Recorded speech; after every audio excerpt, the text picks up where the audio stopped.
जय हिंद साथियों। मैं आर के स्वामी आप सभी का स्वामी क्लासेस फाजिलका में स्वागत करता हूं। साथियों, आज की जो क्लास है मिश्रित प्रश्नमाला सीरीज की 29वीं क्लास रहेगी और आज की इस क्लास में हम हिंदी साहित्य और व्याकरण से संबंधित बहुत ही महत्वपूर्ण प्रश्नों का अध्ययन करेंगे जो कि अक्सर परीक्षा में पूछे ही जाते हैं। साथियों, आज की जो क्लास है उन सभी प्रतियोगी परीक्षाओं के लिए बहुत ही महत्वपूर्ण होने वाली है जिन प्रतियोगी परीक्षा में हिंदी साहित्य और व्याकरण से संबंधित प्रश्न पूछे जाते हैं। इसलिए वीडियो को अंत तक अवश्य देखें और वीडियो को लाइक और शेयर अवश्य करें। अगर आप हमारे YouTube चैनल पर नए हो तो चैनल को सब्सक्राइब करें, बेल आइकन को अवश्य दबाएं ताकि आप तक नई क्लास का नोटिफिकेशन पहुंच सके। वीडियो से संबंधित PDF प्राप्त करने के लिए आप हमारे टेलीग्राम चैनल को ज्वाइन करें जहां पर आपको सभी वीडियो से संबंधित PDF प्राप्त हो जाएगी। तो शुरू करते हैं आज की क्लास। देखते हैं पहला प्रश्न।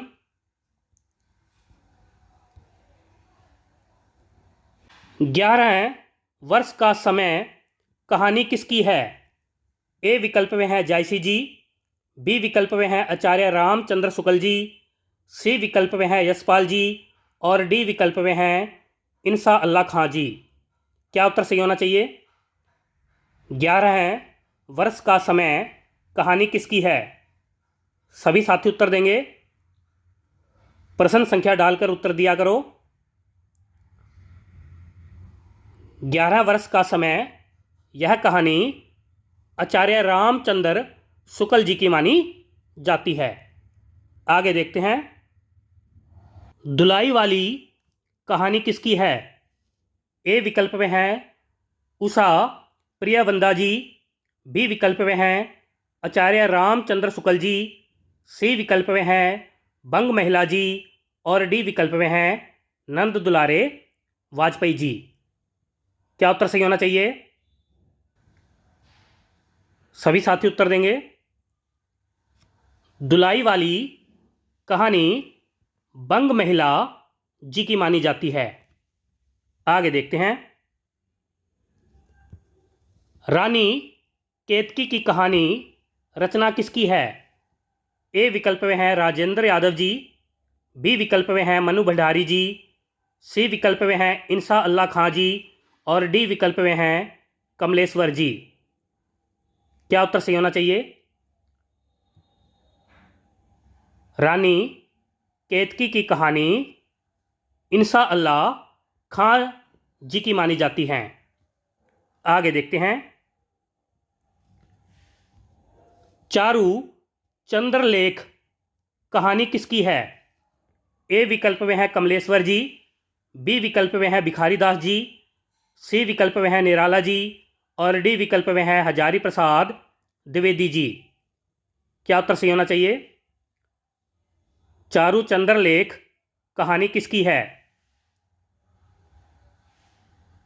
चारू चंद्रलेख कहानी हजारी प्रसाद द्विवेदी जी की मानी जाती है। आगे देखते हैं।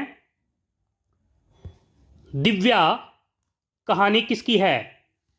ए विकल्प में है कमलेश्वर जी, बी विकल्प में है मुक्तिबोध जी, सी विकल्प में है राजेंद्र यादव जी और डी विकल्प में है यशपाल जी।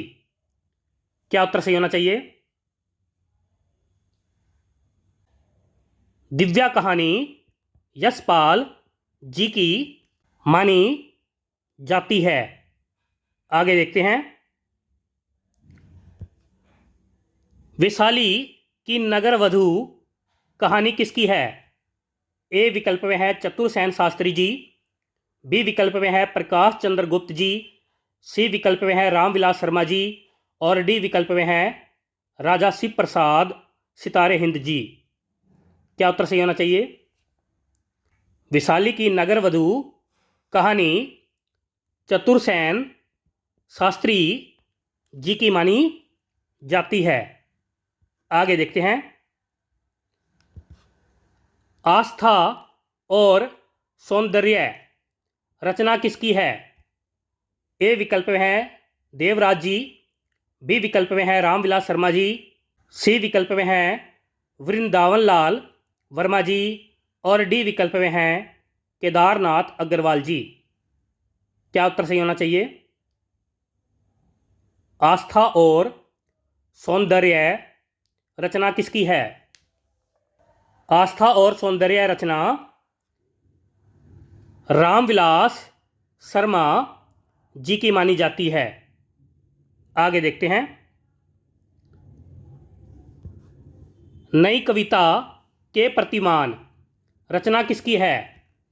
ए विकल्प में है लक्ष्मी नारायण मिश्र जी, बी विकल्प में है कमलेश्वर जी, सी विकल्प में है लक्ष्मीकांत वर्मा जी और डी विकल्प में है विद्यानिवास मिश्र जी। क्या उत्तर सही होना चाहिए? सभी साथी उत्तर देंगे। नई कविता के प्रतिमान रचना जो है लक्ष्मीकांत वर्मा जी की मानी जाती है। आगे देखते हैं। छायावाद का पक्ष रचना किसकी है?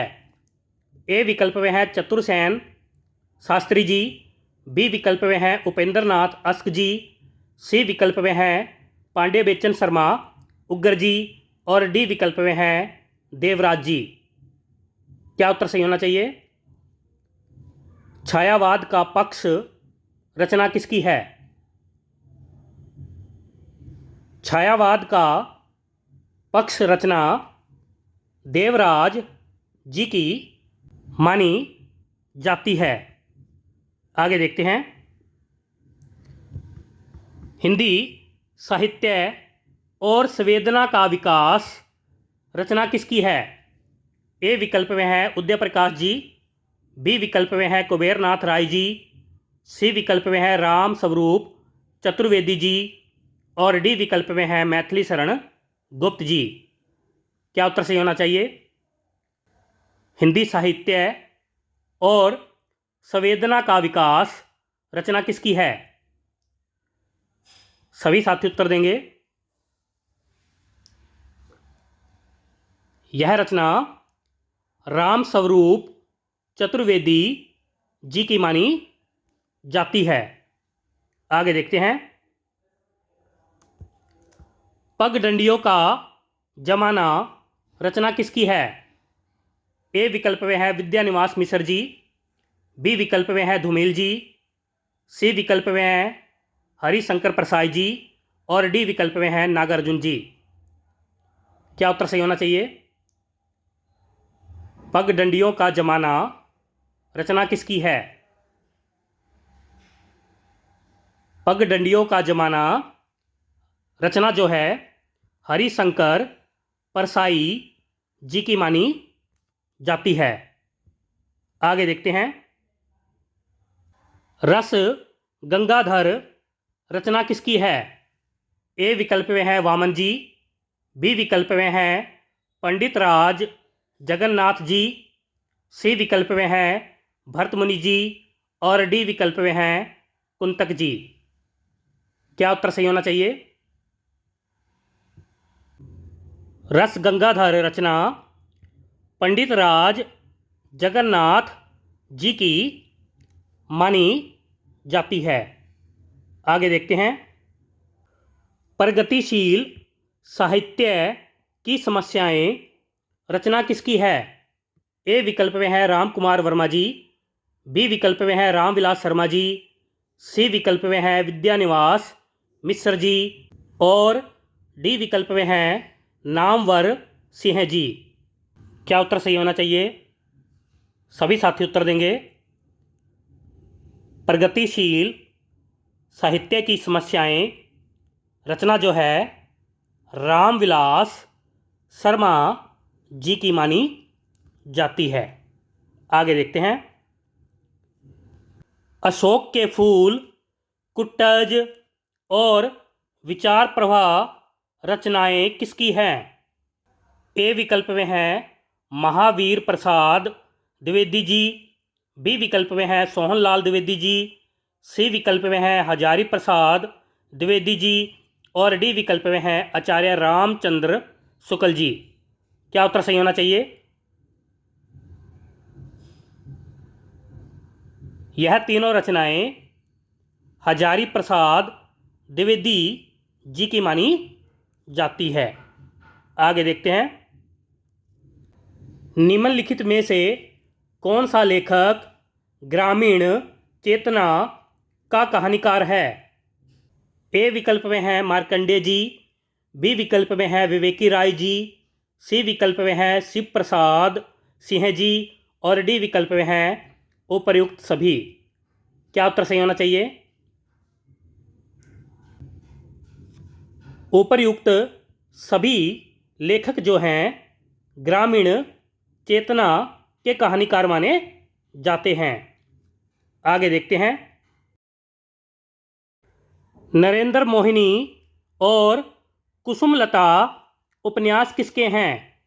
ए विकल्प में है देवकी नंदन खत्री जी, बी विकल्प में है मोहनदास नेमिस राय जी, सी विकल्प में है अमृत राय जी और डी विकल्प में है यशपाल जी। क्या उत्तर सही होना चाहिए? सभी साथी उत्तर देंगे। नरेंद्र मोहिनी और कुसुमलता यह दोनों उपन्यास देवकी नंदन खत्री जी के माने जाते हैं। आगे देखते हैं, निम्नलिखित में से कौन सी रचना सर्वेश्वर दयाल सक्सेना जी की नहीं है? ए विकल्प में है कुआनो नदी, बी विकल्प में है आत्महत्या के विरुद्ध, सी विकल्प में है काठ की घंटियाँ और डी विकल्प में है लिपटा रजाई में। क्या उत्तर सही होना चाहिए?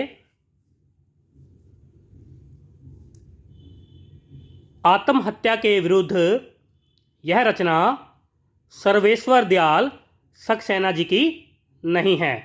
आत्महत्या के विरुद्ध रचना रघु वीर सहाय जी की मानी जाती है। आगे देखते हैं, निम्नलिखित में से कौन सा कवि प्रगतिवादी नहीं है?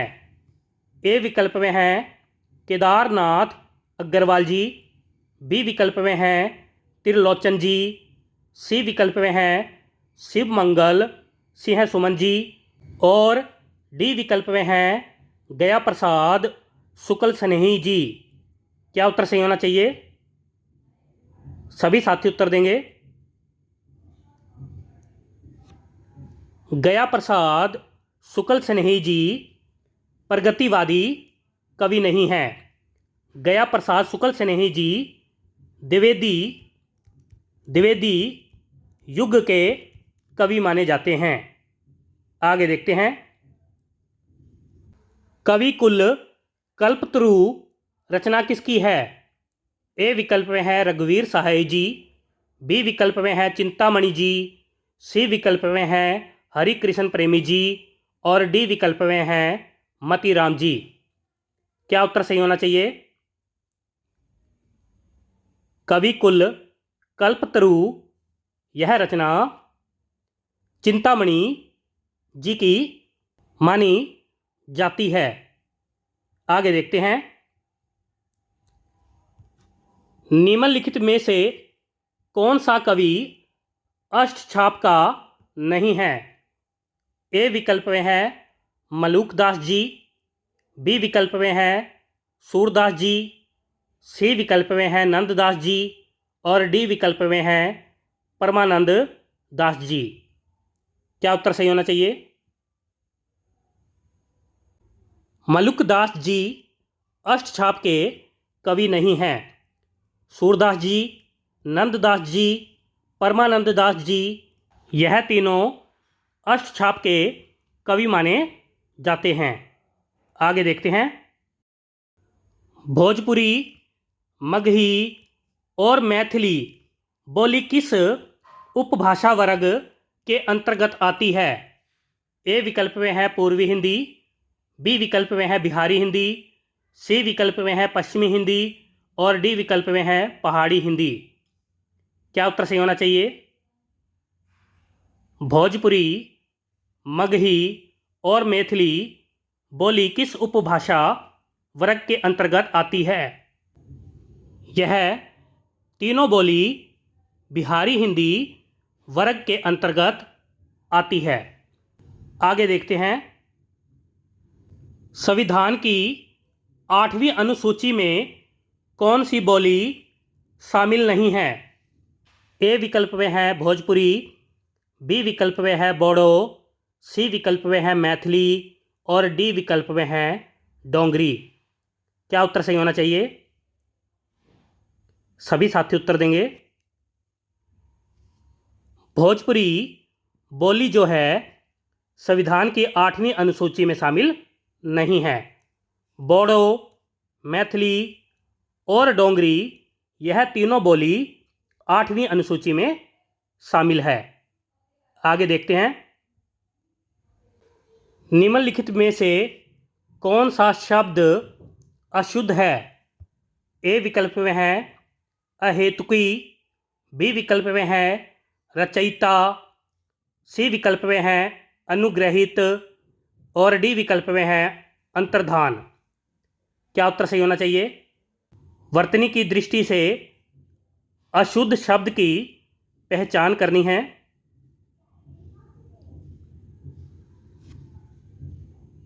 अनुग्रहित शब्द जो है वर्तनी की दृष्टि से अशुद्ध है। अनुग्रहित नहीं, अनुगृहित होता है। अहेतुकी, रचयिता, अंतर्धान यह तीनों ही शब्द शुद्ध थे। आगे देखते हैं, गीतांजलि शब्द का सही संधि विच्छेद कौन सा है? ए विकल्प में है गीत धन अंजलि, बी विकल्प में है गीत धन जली, सी विकल्प में है गीता धन जली और डी विकल्प में है गीत धन अन्य। क्या उत्तर सही होना चाहिए? गीतांजलि शब्द का सही संधि विच्छेद बताना है। गीतांजलि शब्द का सही संधि विच्छेद है गीत धन अंजलि। इस शब्द में दीर्घ स्वर संधि शामिल है। आगे देखते हैं, अकाल पीड़ित शब्द में कौन सा समास है? ए विकल्प में है द्वंद्व समास, बी विकल्प में है तत्पुरुष समास, सी विकल्प में है कर्मधारय समास और डी विकल्प में है बहुव्रीहि समास। क्या उत्तर सही होना चाहिए? अकाल पीड़ित शब्द में तत्पुरुष समास है। आगे देखते हैं, अंबर शब्द का पर्यायवाची शब्द कौन सा नहीं है? ए विकल्प में है व्योम, बी विकल्प में है नभ, सी विकल्प में है अंतरिक्ष और डी विकल्प में है पीयूष। क्या उत्तर सही होना चाहिए? सभी साथी उत्तर देंगे। पीयूष अंबर का पर्यायवाची नहीं है। पीयूष शब्द जो है अमृत का पर्यायवाची माना जाता है। अंबर के पर्यायवाची है व्योम, नभ, अंतरिक्ष। आगे देखते हैं, शोणित शब्द का पर्यायवाची शब्द कौन सा है? ए विकल्प में है रुधिर, बी विकल्प में है लहू, सी विकल्प में है रक्त और डी विकल्प में है उपर्युक्त सभी। क्या उत्तर सही होना चाहिए? सभी साथी उत्तर देंगे। उपर्युक्त सभी शब्द जो हैं शोणित के पर्यायवाची माने जाते हैं। आगे देखते हैं, श्वेतांबर शब्द का विलोम शब्द कौन सा है? ए विकल्प में है पीताम्बर, बी विकल्प में है दिगंबर, सी विकल्प में है नीलांबर और डी विकल्प में है अंबर। क्या उत्तर सही होना चाहिए? सभी साथी उत्तर देंगे। श्वेतांबर का विलोम दिगंबर होता है। आगे देखते हैं। जो भेदा या तोड़ा न जा सके वाक्य के लिए एक शब्द क्या होगा? ए विकल्प में है दुर्जय, बी विकल्प में है दुर्गम, सी विकल्प में है अभेद्य और डी विकल्प में है उपर्युक्त सभी। क्या उत्तर सही होना चाहिए? सभी साथी उत्तर देंगे। जो भेदा या तोड़ा ना जा सके उसे अभेद्य कहा जाता है। आगे देखते हैं। कपाट शब्द का तद्भव शब्द कौन सा है? ए विकल्प में है कांटा, बी विकल्प में है कपड़ा, सी विकल्प में है किवाड़ और डी विकल्प में है इनमें से कोई नहीं। क्या उत्तर सही होना चाहिए? कपाट शब्द का तद्भव किवाड़ होता है। सभी साथी याद कर लेंगे। प्यारे साथियों, ये थे आज के बेहतरीन 30 प्रश्न जो कि अक्सर परीक्षा में पूछे ही जाते हैं। आशा करता हूँ आज की इस क्लास में आपको बहुत कुछ नया सीखने को मिला होगा। इसी प्रकार से निरंतर अध्ययन करने के लिए चैनल को सब्सक्राइब करें, बेल आइकन को अवश्य दबाएं ताकि आप तक नई क्लास का नोटिफिकेशन पहुंच सके। वीडियो को लाइक और शेयर अवश्य करें। अगर आपने हमारी अभी तक पहली वाली क्लासें नहीं देखी हैं तो आप प्ले लिस्ट में जाकर उन क्लासों को अवश्य देखें और हिंदी की बेहतर तैयारी करें। तो मिलते हैं कल रात 8 बजे अगली क्लास में। तब तक के लिए जय हिंद।